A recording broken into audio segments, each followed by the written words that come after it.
నిన్న ఒక అమ్మాయి మాట్లాడుతుంది, ఏమని మాట్లాడుతుందంటే కేటీఆర్ను పట్టుకొని, అరే రవిడి సన్నాసి ఎదవా గోడముతోడా అని చెప్పి కేటీఆర్ని తిడుతున్నావమ్మ నువ్వు.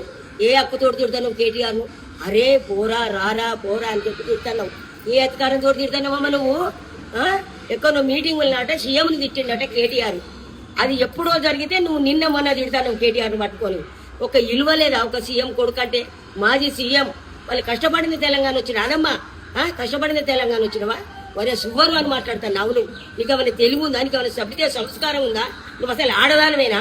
కేటీఆర్ పట్టుకొని అలా తిట్టడానికి నీకు ఎక్కడిదంత దమ్ము? మీకే తెలివి ఉంది అనుకుంటున్నావా? మీకే అధికారం ఉంది అనుకుంటున్నావా? మా మహిళలలో కూడా తెలివి కల్లోళ్ళు ఉండరు.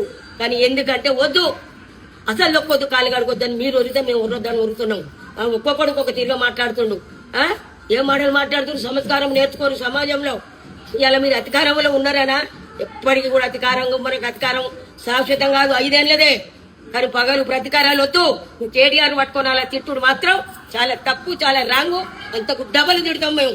ఇంకోసారి నీ నోట ఇంటే నీ పేరు నాకు రాదమ్మా. నిన్ను చూసి నేను ఏం భయపడను, నీ తోటి నాకు కూడా ఏం కాదు. కానీ నేను మాట మాట్లాడే ముందు ఏమండి అని మాట్లాడాలి. కేటీఆర్ పట్టుకొని తిట్టేంత అధికారం నీకు లేదు.